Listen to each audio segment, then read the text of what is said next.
வந்து பார்க்கறதுக்கு மக்கள் நிறைய வந்து ஸ்கூல் ஸ்டூடெண்ட்ஸ் எல்லாம் வர்றது எல்லாருக்குமே தெரிஞ்ச விஷயம்தான் அது.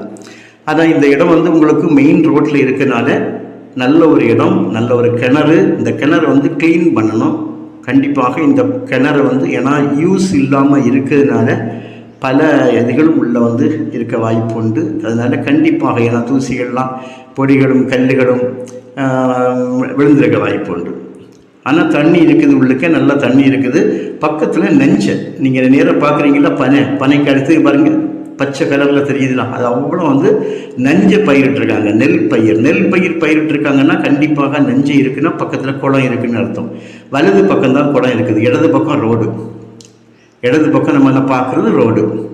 ஸோ இது வந்து வலது பக்கம் உங்களுக்கு வந்து நஞ்சை பயிரிட்டுருக்கனால குளம் இருக்குது. அதனால நீரோட்டம் வந்து நல்லா இருக்கும். அதுவும் இந்த கூந்தங்குளம் ஏரியான்னு சொன்னாலே உங்களுக்கு வந்து கொஞ்சம் செழிப்புள்ள இடம். அதனால தான் பயிர்